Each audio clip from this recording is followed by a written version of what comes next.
안녕하십니까, 고원정입니다. 4.19 혁명이 일어나고 만 3개월 뒤 이 땅에는 비로소 민권의 승리에 의한 새 정부가 탄생했습니다. 4.19 혁명의 완수라는 역사적인 과업을 안고 본격적인 민주주의를 실현하는 무대로 제2공화국이 출범하게 된 것입니다. 그러나 총선을 통해서 75%라는 절대적인 지지를 받았던 민주당이었지만은 새롭게 시도되는 내각 책임자에서 그 첫걸음을 내디디기란 결코 쉽지 않았습니다.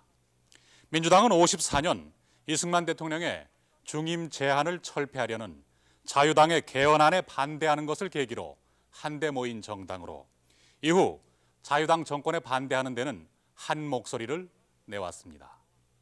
그러나 민주당은 이미 신파와 구파라는 두 개의 계파로 이루어져 있었기 때문에 공동의 공격 대상이었던 자유당 정권이 무너지자 이제 신구파 간의 계파 갈등이라는 내부 문제가 표출되기 시작한 것입니다. 그 신구파 간의 갈등은 이미 국무총리 인준 과정에서부터 총리의 재지명이라는 모습으로 드러났습니다. 새로운 내각에 신파와 구파가 각각 얼마만큼씩의 지분을 가질 것인가. 내각의 구성은 국무총리의 권한이지만 당시 신파의 장면 총리로서는 내각 구성의 문제 또한 구파와의 협의를 거치지 않을 수 없었습니다. 이름을 청와대라고 고쳐 붙이셨다고요. 푸른 기아집이라 그래서 그런지 들어오다 보니까 이 전에 경무대라고 부를 때하고는 이 경치도 정감이 아주 다릅니다. 그래요. 동네 이웃집 같은 느낌이 들어서 이 국민들도 아주 호감을 느끼는 모양입니다. 이름 하나라도 저렇게들 좋아하는데 우리 집권당도 하나가 돼서 일하는 모습을 보여주는 것이 국민들의 뜻을 따르는 것이겠죠.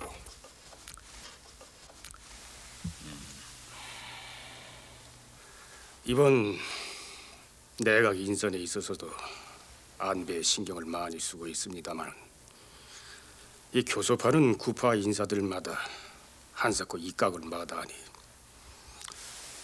두 분께서 도와주셔야겠습니다. 그야 그만한 이유가 있어서겠죠. 지금에 와서 신구파 간의 대립이 없었던 것처럼 한다는 것은 민주당의 현실을 호도해서 국민들을 기만하는 겁니다. 세력으로 보나 의석수로 보나 두 파가 서로 백중하기 때문에 어떻게 입각하느냐가 중요한 문제죠.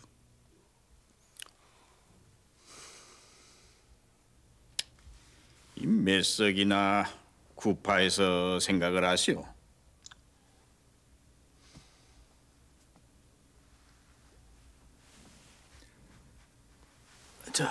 어느 정도 선이 적절하다고 보십니까?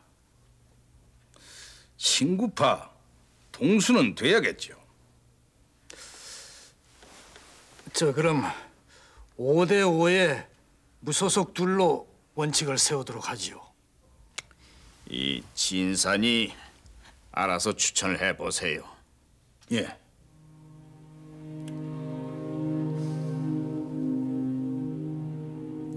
장면 정부의 첫 15인 내각은 사자회담의 내용과는 달리 신파 일색으로 구성됐습니다.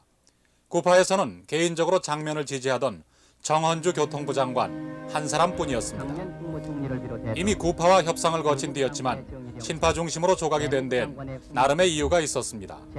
이미 분당 움직임을 보이고 있던 구파가 구파 장관들의 입각 조건으로 언제든지 구파의 의견에 따라 장관직을 사퇴할 수 있는 소환권을 요구했기 때문에 장면 정부로선 이를 받아들일 수 없었던 것입니다.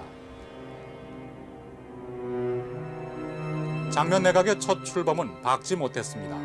구파는 물론 무소속과 신판의 일부 소장파들까지도 즉각 조각에 반발하고 나섰습니다.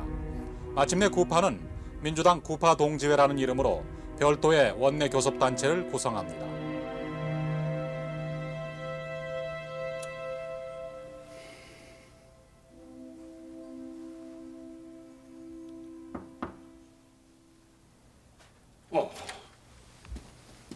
어서 들어오세요. 노고가 많으십니다. 자, 앉읍시다.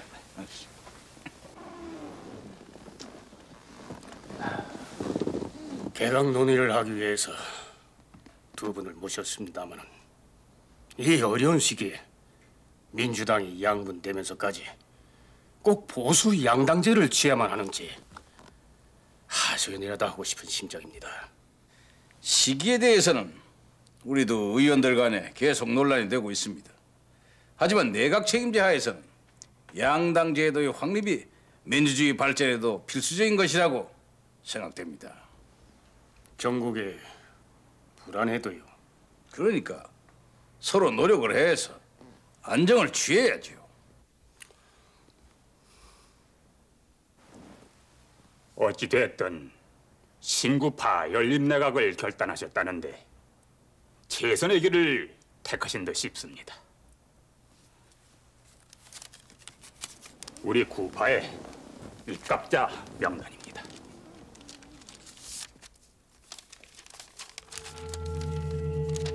그러나 장면 총리로선 분당만은 막아야 했습니다. 원내 안정의석을 확보해야 했기 때문입니다.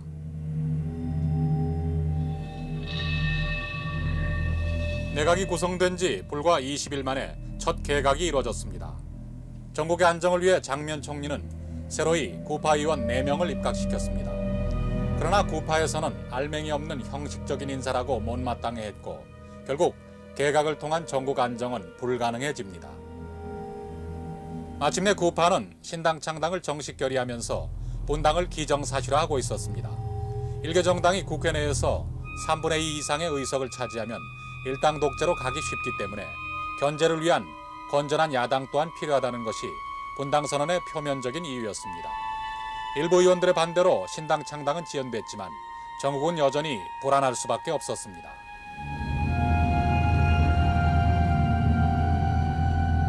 당시는 경제 또한 매우 어려웠습니다.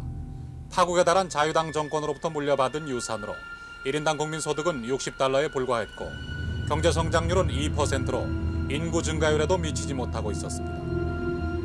또한 실업자는 이미 100만 명을 육박하고 있는 상황에서 농촌에서는 식량 부족으로 전량 농가가 더욱 늘고 있었습니다. 60년 여름에는 극심한 가뭄까지 겹쳐 겨울을 나기도 어려운 실정이었습니다.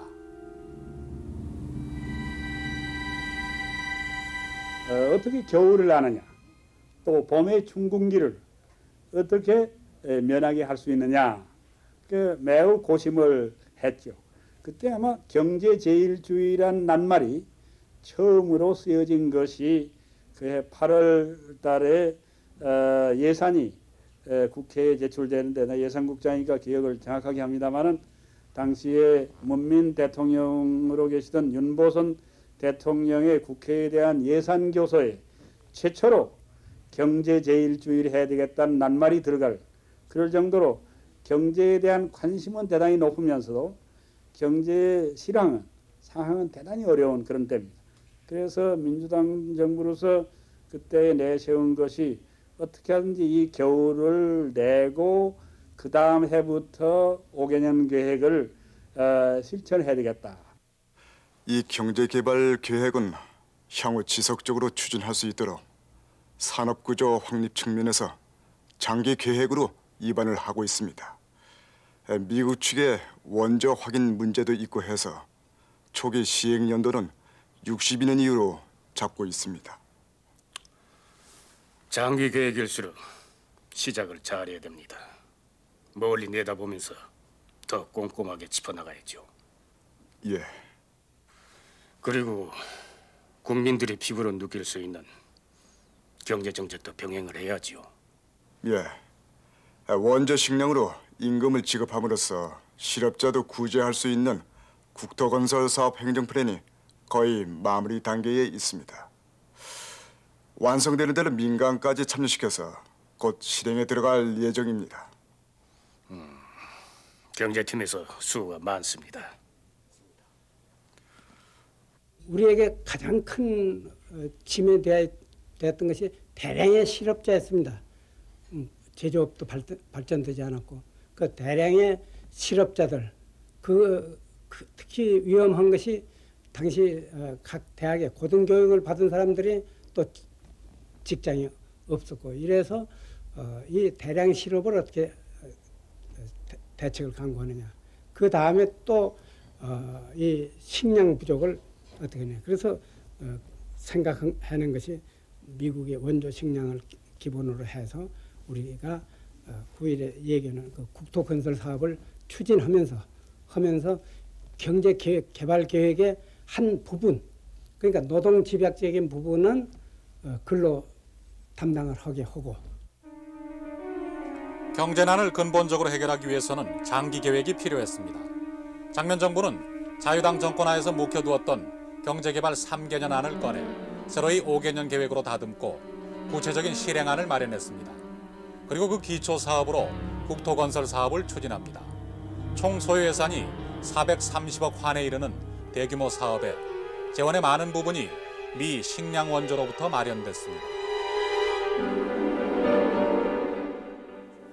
장면 정부가 출범한 뒤 내각 사무처에서 실시한 국민 여론조사 결과에 따르면 국민의 70%가 가장 시급히 해결해야 할 과제로 경제 문제를 꼽고 있었습니다.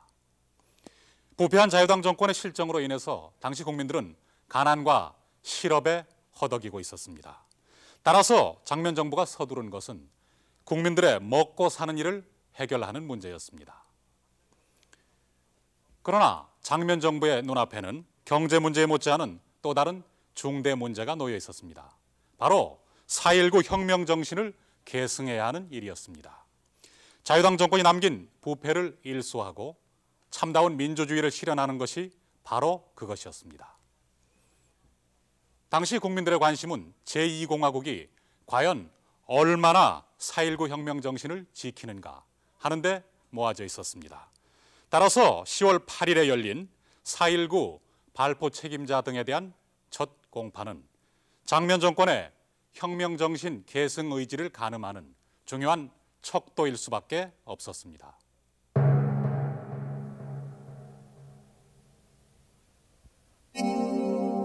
장면 정부에 대한 혁명 정신 계승의 기대와 요구가 높아져 있는 가운데 4.19 발포 사건 및 고대 대모대 깡패 습격 사건 등 이른바 6대 사건 관련자 48명에 대한 1심 판결이 내려졌습니다. 그러나 그 결과는 준엄한 단죄가 내려지리라는 당초의 예상을 크게 뒤엎은 것이었습니다. 사형이 구형된 9명 가운데 실제 사형 선고가 내려진 것은 유충렬 시경국장 한 사람뿐. 당시 내무부 장관, 치안국장 등 나머지 주요 인물에 대해서 모두 5년 이하나 무죄가 선고됐습니다.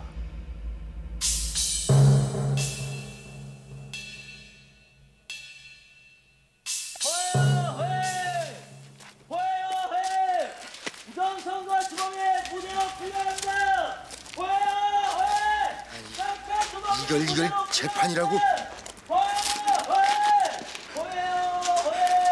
아니, 이놈들이 무죄면 4.19 때 총을 맞아 병신이 된 우리가 유죄란 말이오! 야, 이놈들아! 차라리 날 집어넣어, 이놈들아! 그것도 나도 고민 많이 했습니다. 정말 뭐 서로 다 고민했죠. 이게 어떻게 할 거냐, 여론은 저런데 이게 어떻게 할 거냐 말이야. 이래 했는데 뭐 결국 할 수 없단 말이지. 여기서 우리가 또 일 굽히고 가면 앞으로 또 이런 일이 또 벌어질 거 아니냐 말이지. 결국 우리 인민재판은 아니다. 우리 직업법관이 하는 건데 직업법관의 고치는 그거 아니냐 말이야. 자, 직업법관이랑 뭐 법규 이해는 다른 건 아무것도 없으니까 법규 보고 그대로 재판하면 그만이지. 우리가 그 이상 우리가 더 뭘 하라는 건지 우리는 모르겠단 말이야. 만약 이거를 저 직업법관 그 룰을 벗어나가지고 말이야. 사실대로 뭐 사실한테 그 여론에 영합한다든지 권력에 아부한다든지 이런 식이 될 것 같으면 이건 인민재판이고 초법규적인 재판이지 그리 말이야. 이건 법관으로서 이건 할 수 없고 더욱이나 4.19 후에 이 자세로서는 우리가 절대 가질 수 없는 거단 말이지. 특별입법이 만들어지지 않은 이상 당시의 현행법 테두리 내에서는 혁명 정신에 최선을 다한 판결이라는 사법부의 해명에도 불구하고 가벼운 판결에 대한 비난은 거셌습니다.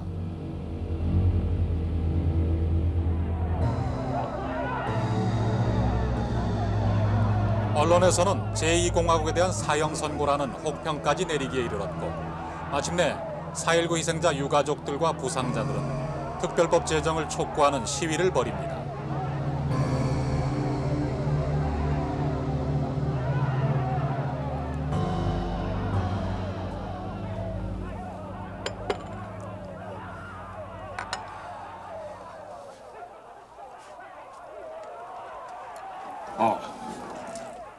그냥 열어놓게.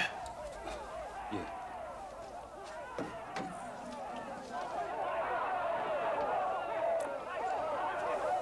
아직도 재판을 다시 하라 그 소린가? 예, 그런가 봅니다. 재판이야 사법부에서 알아서 할 일이지만 어떻게 이 지경까지? 아니, 왜 그만두십니까? 지옥에.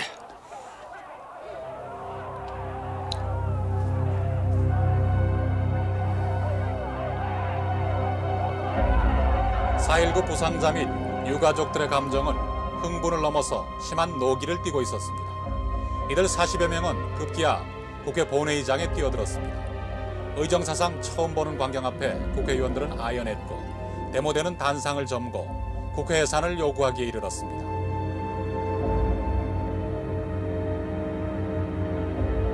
더 이상 이 공화국도 믿을 수 없다. 결과는 뭐냐 하면 장면 정권도 자유당 정권이나 마찬가지다. 이런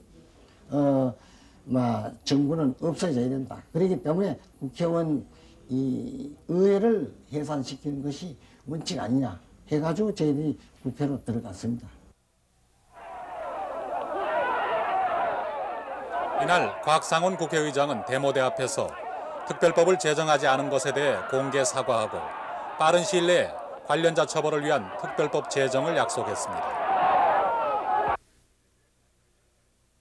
그게 국민들의 감정이란 말이죠. 예, 심지어 민주당 정부 물러가라는 말까지 나오고 있습니다. 할 일이 아니구만. 예? 못 모르고 정치에 발을 들여놨다가 꼭 잡히고만 꼴이 됐는데 할 일이 아니란 말입니다. 현행법으로는 처벌할 근거가 없으니 특별 입법을 해야 한다고요. 예. 그러려면 절차가 어떻게 됩니까? 우선은 헌법에 소구법 제정의 근거 조항을 만들어야 합니다. 개헌안은 이미 작성해 놓고 있습니다.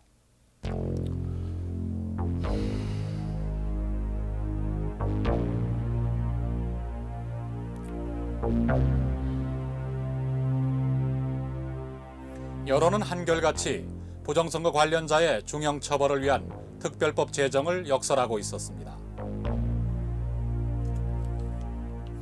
국회 민의원에선 서둘러 개헌안을 발의했습니다. 부정선거 관련자 등 처벌에 대한 소급권을 부여하고 넓게는 반민주 행위자의 공민권을 제한한다. 또한 이를 위해 특별재판소와 특별검찰부를 설치한다는 내용이었습니다.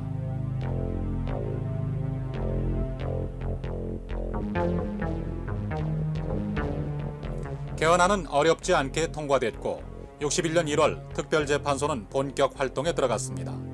특별재판소에는 총 103건이 접수됐고 이 가운데 25명이 구속 기소됐습니다. 그러나 특별법에 의한 재판 결과도 국민들에게는 미진해 보였습니다. 주요 인물들에 대한 판결 가운데선 최인규 내무부 장관에 대한 사형 선고만을 내리고 나머지 재판은 채 진행되지 않고 있었습니다. 자유당 정권의 불의와 불법에 대해서 단호하게 응징해야 한다는 생각은 당시 국민들 사이에 폭넓은 공감대를 이루고 있었습니다. 그러나 장면 정부로서는 그들에 대해서 단호하게 응징한다는 것이 그렇게 간단한 일은 아니었습니다.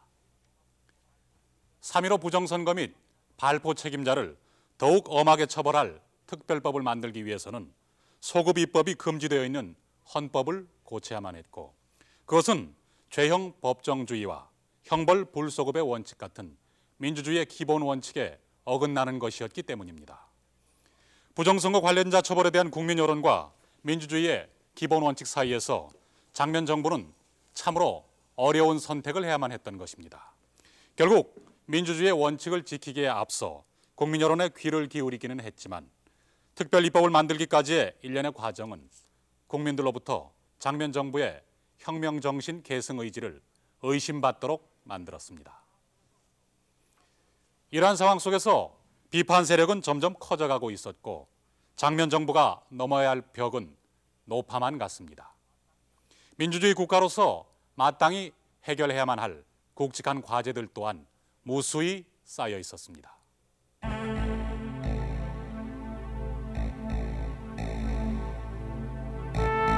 새로 들어선 제2공화국의 체계가 자리를 잡기까지는 시간이 필요했습니다. 그러나 장면 정부로선 전에는 경험하지 못했던 민주제도의 실현이라는 과제를 늦출 수가 없었습니다.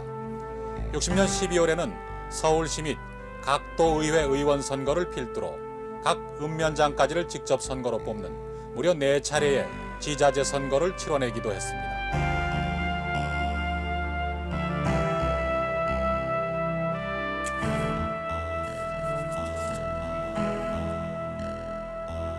이럴 즈음 유엔에서는 한국 통일 방안에 대한 논의가 제기되고 있었습니다.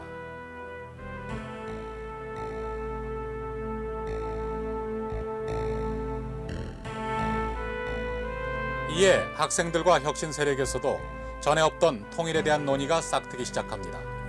장면 정부는 선건설, 후통일론을 주장하고 있었지만 그들은 통일은 늦출 수 없는 민족적 과제라며 통일 논의를 본격화해 갔습니다.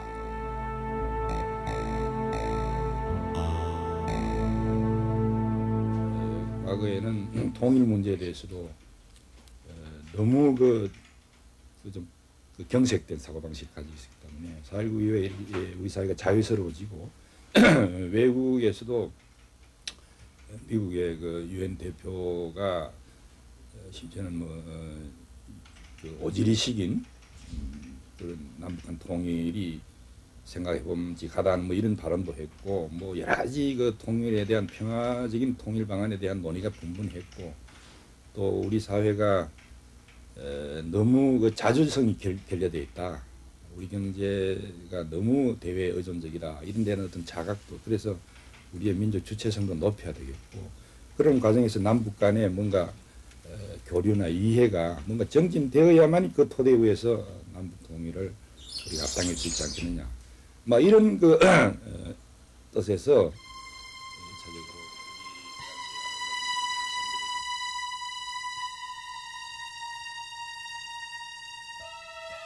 총선에서 참패했던 혁신 정당들도 하나둘씩 재정비를 해가고 있었습니다.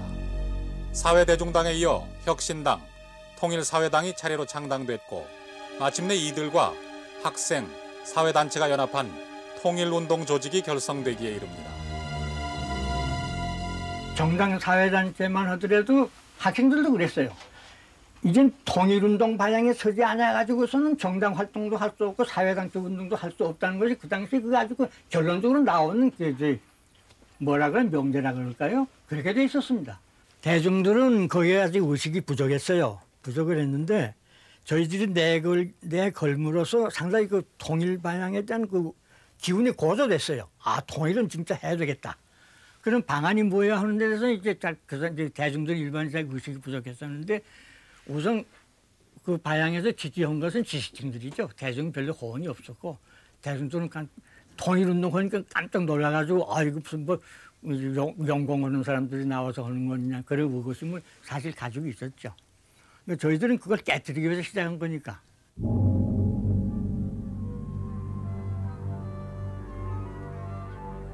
당시 경제는 미국의 원조에 크게 의존하고 있었습니다. 그러나 자유당 말기부터 줄어들기 시작한 미국 원조는 1960-1961년 회계연도에는 한국전쟁 이후 최저 수준이었습니다. 경제 문제 해결을 최우선으로 하는 장면 정부로서는 미국의 원조와 협조에 크게 매달릴 수밖에 없었습니다.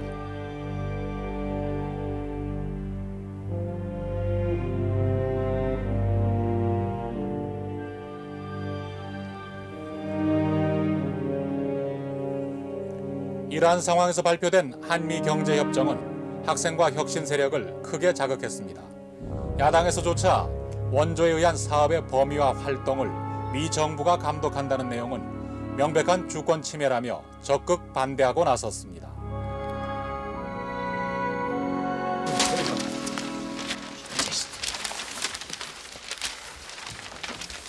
한미 경제 협정은 대미 경제 예속을 외교적으로 인정을 하는 겁니다. 협정문 자체도 영문자로 돌렸을 정도로 을사조약보다 더 굴욕적인 불평등 조약이에요. 가도 규탄 대회를 더 강력히 전개해야 합니다. 국회 비준을 저지하기 위해서는 전국적인 반대 시위를 벌여야 합니다. 자자자, 진정들 합시다. 문제 저항의 삭제 요구를 한미 양 정부에게 전달했으니까 그 처리 내용을 지켜보면서 앞으로의 투쟁 방침을 정하도록 합시다. 여러분, 이러고 있을 때가 아닙니다. 장면전 공과 미국과의 추잡한 뒷거래가 드러났습니다. 환율을 인상한 것도 바로 그 협상 때문이었습니다. 자, 보십시오. 자, 여러분, 나갑시다. 한미 경협에 대한 반대 운동이 격화되는 가운데 협정 비준안은 가까스로 국회를 통과했습니다. 한국의 주권 존중 원칙 하에 협정안을 해석한다는 해석 각서가 첨부되는 조건에서였습니다. 한국의 주권 존중의 원칙하에 해석 적용할 건 등의 몇 가지 양의 사항을 첨부해서 국회 비준안이 통과됐답니다. 거기 놓게. 예. 이 시위가 갈수록 과격해져서 걱정입니다.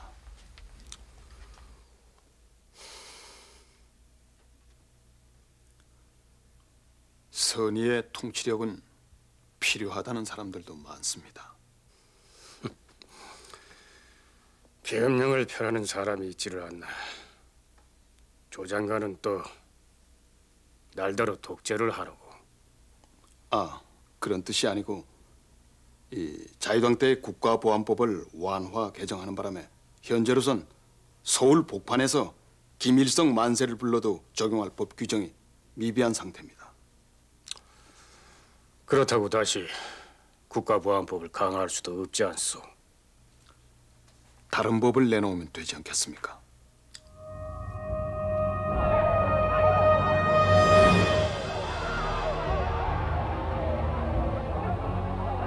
실제로 제2공화국이 가장 시달린 것은 연이어 벌어지는 각종 시위였습니다. 시위를 하지 말자는 시위가 있을 정도로 시위가 계속됐지만 당시 장면 정부로선 이를 강력히 제재할 방법이 없었습니다.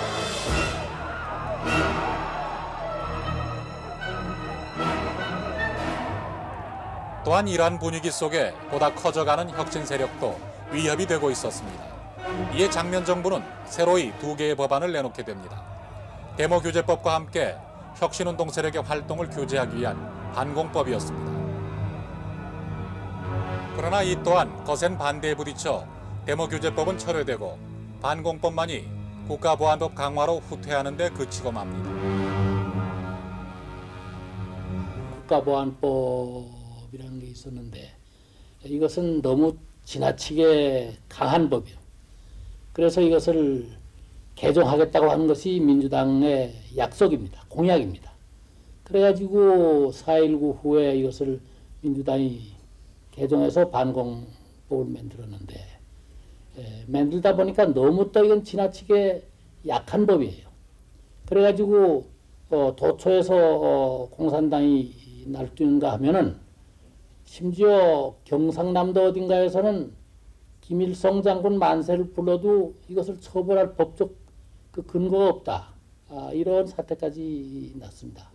그래서 이것을 고쳐야 되겠다. 이렇게 된 것이고 또 그 다음에 데모규제법 같은 것도 그렇습니다. 데모가 4.19 후에 줄곧 있었지만은 민주당 때는 뭐 심지어 국회의사당에도 난입하고 대법원을 쳐들어가고 동아일보를 습격하고 이런 여러 가지 사태가 많이 나고 매일과 같이 데모 뭐 여기서 데모 저기서 데모 이런 상황 아래서 이거 안 되겠다.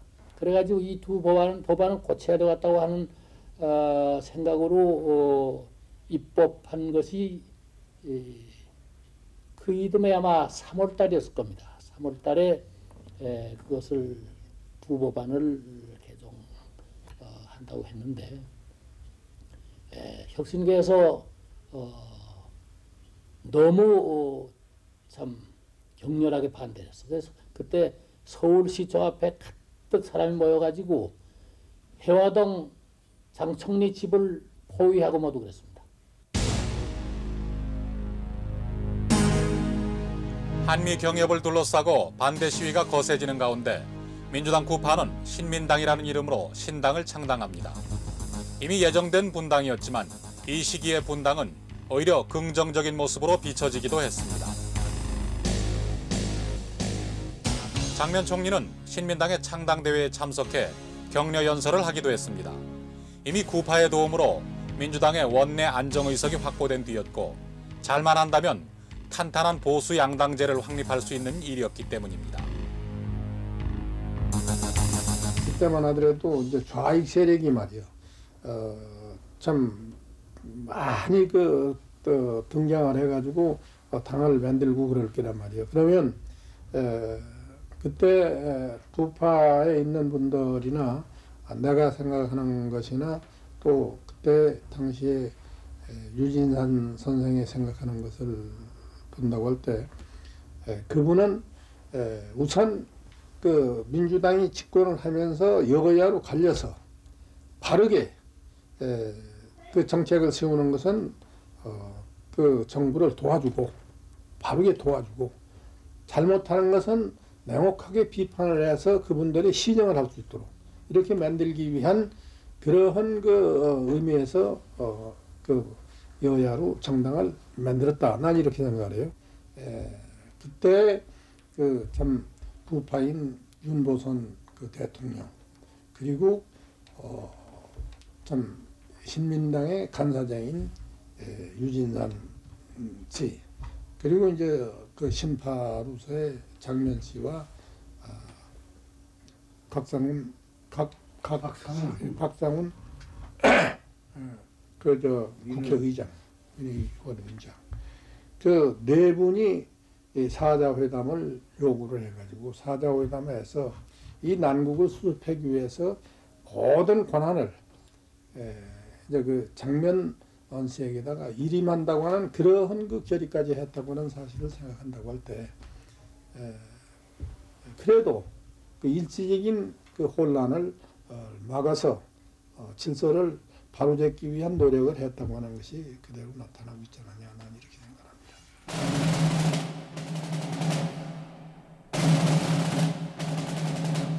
신민당으로부터 힘을 얻은 장면 정부는 이제 보다 강력하게 경제 건설에 주력하게 됩니다. 경제개발 5개년 계획의 토대로서 우선 가시적인 효과를 기대할 수 있는 국토 건설 사업을 본격적으로 추진하기 시작한 것입니다. 이제 다시 국토 건설의 최전선에서 일할 기회를 가지는 여러분은 독재와 싸워 이겼을 때 그것보다 오히려 더 큰 국민의 감사와 칭양을 받을 대업을 맡고 나서는 것이고 여러분의 씩씩한 참여로 그 대업은 반드시 소기의 목적을 이룩하여 국민에게 국토건설 사업을 위해서 국토건설본부를 따로 두었습니다. 그리고 그 추진위원으로 2066명의 대학 졸업자를 공개 채용했습니다. 심각한 대졸 실업난을 해결하고 직업 공무원제의 기틀을 마련하게 되는 계기였습니다. 바로 우리 이웃에서 침략의 기회를 엿보실 뿐 아니라 우리를 돕는 민주 우방의 우위와 원전.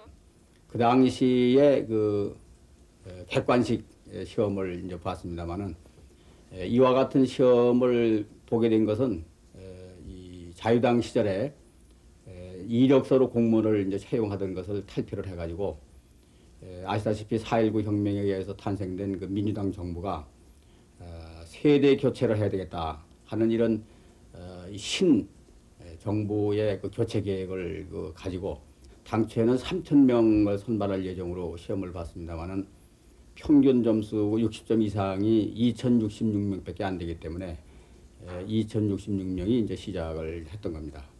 그래가지고 61년 그 1월 9일부터 2월 말일까지 중앙공무원교육원에 들어가가지고 이 소정의 교육을 받았습니다. 그래가지고 3월 1일부터 이제 배치가 돼서 3개월간 이 국토건설 사업 현장에서 예를 들면 이제 사방 사업이라든지 그 치료 사업에 대해서 제대로 노임이 지급이 되고 있는지, 또 행정기관에서 하고 있는 대국민 그런 봉사 업무가 제대로 되고 있는지, 이런 것을 우리가 지도 감독을 했습니다.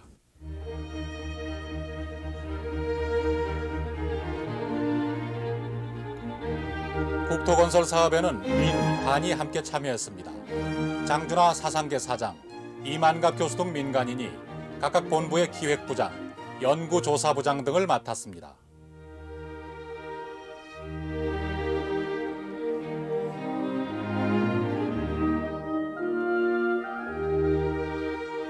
국토건설 사업은 61년 3월부터 본격 추진됐습니다. 도로, 취수, 사방, 조림 사업 등이 활발히 진행됐고, 이를 위해 연인원 4,500만 명이 동원됐습니다.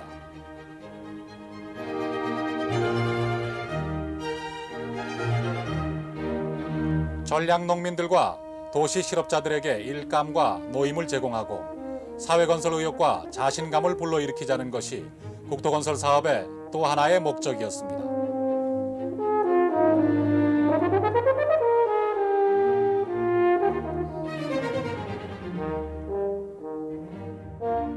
모처럼 맞이한 자유스러운 분위기 속에 국민들의 다양한 요구는 날이 갈수록 그 도를 더해갔지만, 제2공화국은 새로이 경제도약의 기반을 닦음으로써 그 난관을 극복하고자 했습니다. 실제로 59년 자유당 정권과 비교해 볼 때 2년 뒤인 61년의 실업률은 3분의 1로 줄어들었습니다. 이듬해부터 착수될 경제개발 5개년 계획만 제대로 진행된다면 경제적으로도 전에 없던 큰 발전을 했을지도 모를 일이었습니다. 그러나 그 반면에 이때부터 더욱 활발해지기 시작한 혁신 세력들의 통일운동은 심각한 사회 혼란을 불러일으킬 수도 있는 위험 요소였습니다. 이렇게 장면 정부가 경제건설이라는 새로운 희망과 사회 혼란이라는 위기를 동시에 헤쳐나가려고 노력하고 있을 즈음, 군부 내에서는 불안한 조짐이 보이고 있었습니다. 활발해진 통일운동의 분위기를 타고 4월 위기설, 5월 위기설 등 군사 쿠데타에 대한 소문이 나돌기 시작한 것입니다. 그 쿠데타 음모의 근원을 알기 위해서는 4.19 이후 과도 정부 하에서 일기 시작한 군부 내 소장파 장교들의 정군 운동이 제2공화국 하에서는 어떻게 나타났는가를 살펴볼 필요가 있습니다.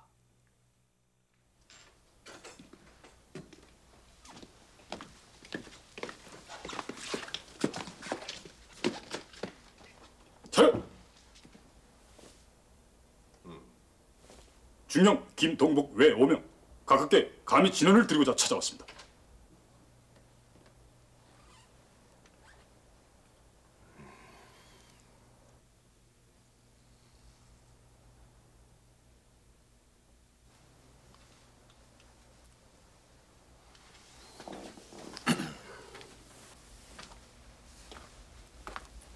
이리들 앉아.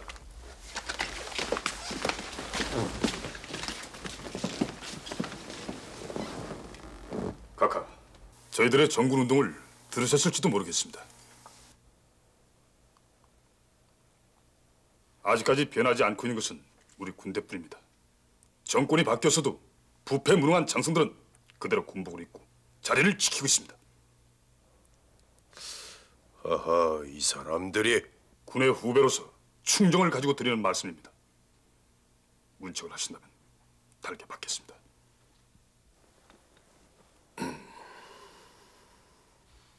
지금과 같은 시국 변동기에 군만이 옛날 모습을 그대로 간직하고 있을 수는 없습니다. 우리도 개혁에 동참해서 3.15 부정선거를 방조한 군 고위 책임자를 인책하고 부정축제 장성들, 무능 파렴치한 지휘관들을 제거해야만 합니다. 자네들 지금 무슨 얘기를 하고 있는 건지 알기나 하나? 네, 알고 있습니다.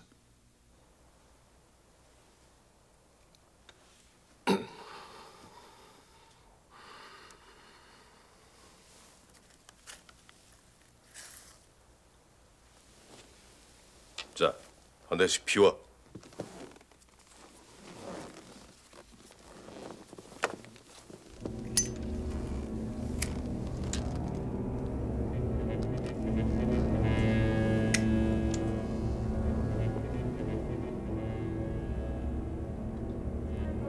이날의 일은 군의 지휘 체계를 무시한 하극상으로 규정돼 군사재판에 회부됐고 이듬해 2월 김종필, 석정선 두 사람은 자원예편으로 처리되게 됩니다.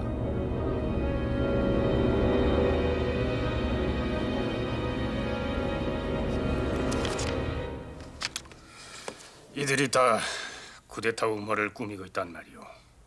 예, 그렇답니다. 선우 사장은 누구한테 들으셨죠? 송우범 씨가 가지고 왔는데 이성가 장군에게서 나온 얘기랍니다. 박정희 소장. 아니, 장 총장이 이게 또 있구만. 각하, 시급히 전모를 알아보시죠. 쿠데타 얘기는 내 여러 번 들었지만 이렇게 상세하고 구체적인 건 처음이요. 이 장 총장 이 사람이 그 구설수에서 헤어나질 못하고 있구만. 예? 선우 사장도 장 총장을 잘 알고 있지 않소? 예, 뭐 알기야 압니다만. 장 총장이 나한테 뭐라고 말했는지 아시오? 각하께 생명을 바쳐 충성을 다하겠습니다. 그래서 내가 충성은 나보다도 국가에게 하시오 하고 말해줬어요. 하여간 이 철저하게 알아보시는 것이 좋을 듯 싶습니다.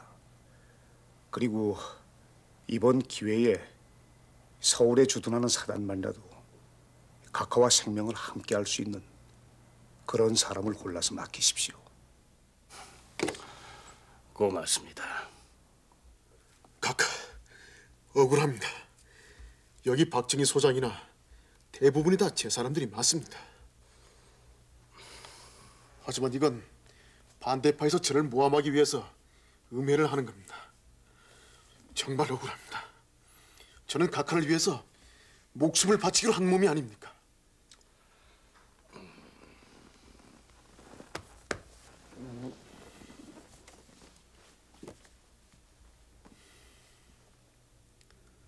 그러니까 여기저기서 이 얘기 돌아가니까 그놈 이 얘기가 정부에 들어갈 거 아닙니까?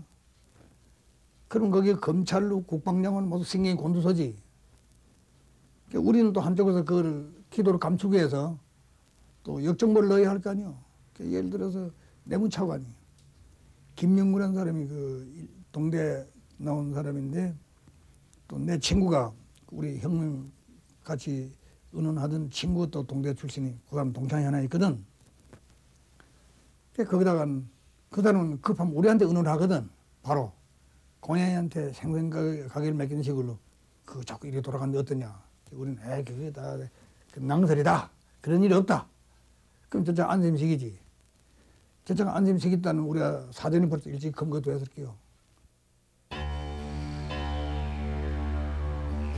군부내에선 쿠데타 음모가 진행돼 가고 있는 가운데 통일운동은 보다 조직화되어 가고 있었습니다. 마침내 가자 북으로, 오라 남으로, 만나자 판문점으로 라는 당시로서는 파격적인 구호를 내걸고 남북학생회담을 제의 5월 13일엔 서울운동장에서 대규모 집회를 열기에 이릅니다.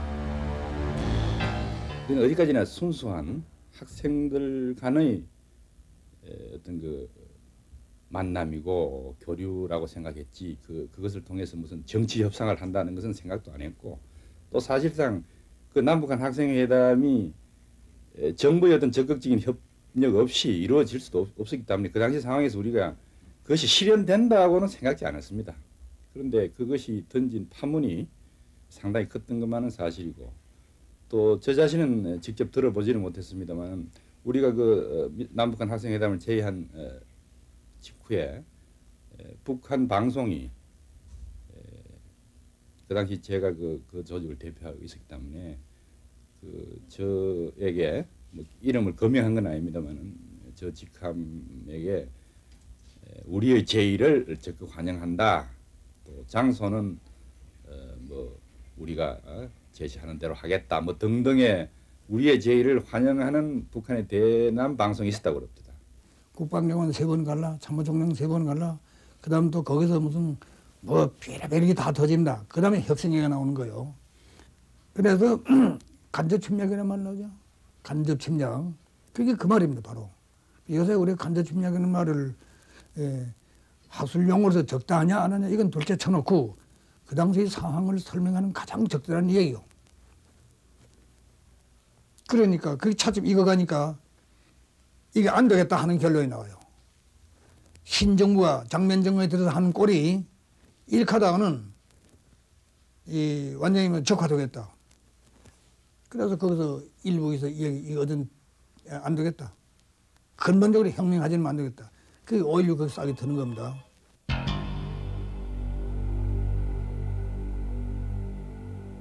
군부의 쿠데타 움직임이 이미 여러 차례에 걸쳐 보고되고 있었지만 장면 총리는 이를 크게 염두에 두지 않고 있었습니다. 미군이 있는 이상 군부의 쿠데타는 어려울 것이라고 믿었던 때문입니다. 여전히 장면 정부는 경제 문제 해결로 모든 난관을 극복하려고 했습니다. 이를 위해선 무엇보다 미국의 지원이 필요하다고 본 장면 정부는 미국 측의 원조 규모를 타진하기 위한 경제개발 계획안을 최대한 짜임새 있게 만들어야만 했습니다.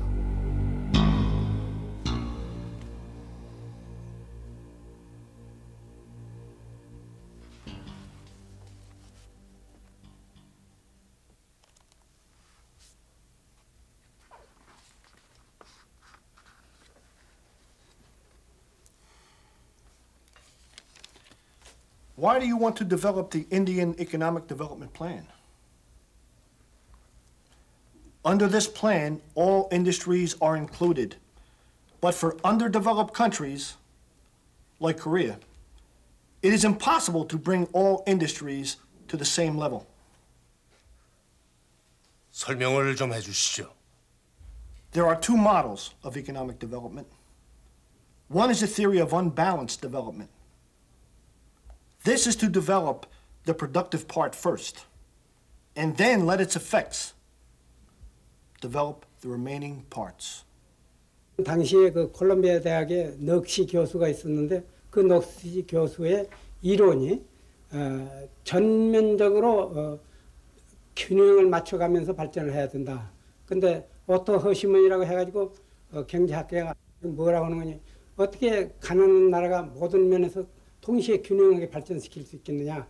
그러니 더 생산성이 높고 파급 효과가 높은 부분에서부터 집중적으로 투자를 해서 거기에서 스피로버라고 합니다만은 다른 데로 파급이 되게 하는 그러한 요소 공격식이라고 합니다.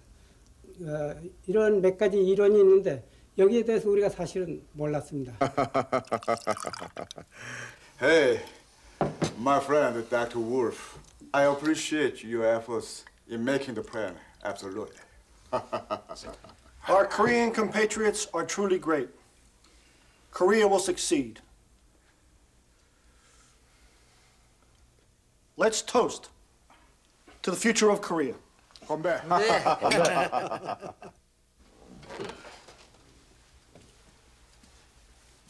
몇 시 비행기죠? 지금 나가면 맞습니다. 경제개발 계획안을 마련하시느라고 수고들 많으셨는데 실무 협상에서도 최선을 다해 주시길 바랍니다.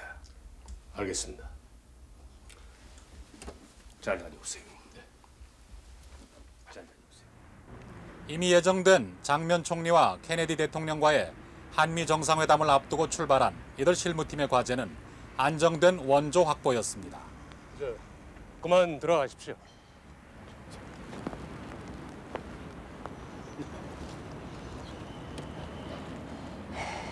미국의 원조가 우리 계획의 성패에 얼마나 큰 비중을 차지하는지 명심해야 됩니다. 예, 염려 마십시오. 다녀오겠습니다. 도착하는 즉시 연락드리겠습니다.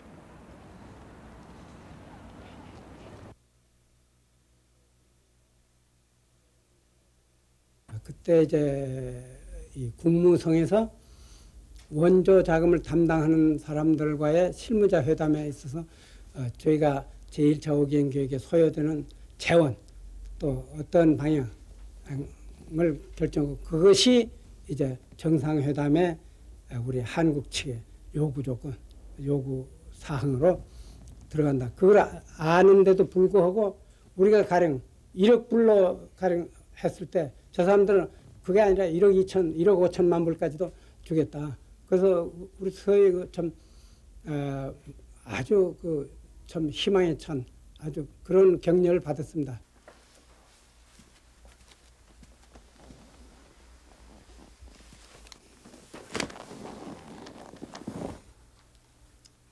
이게 다 그동안에 들어온 쿠데타 재벌 모아놓은 겁니다.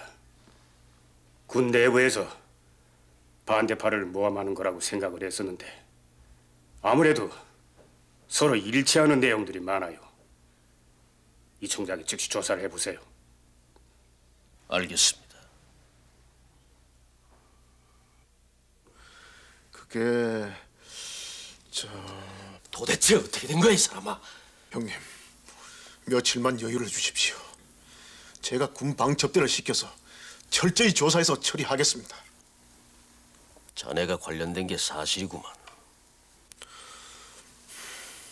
이 문제는 군에 맡겨주십시오. 검찰에서 제 부하들을 구속하면 이제 막 참모총장이 되었는데 저도 군복을 벗어야 되지 않겠습니까?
여보세요.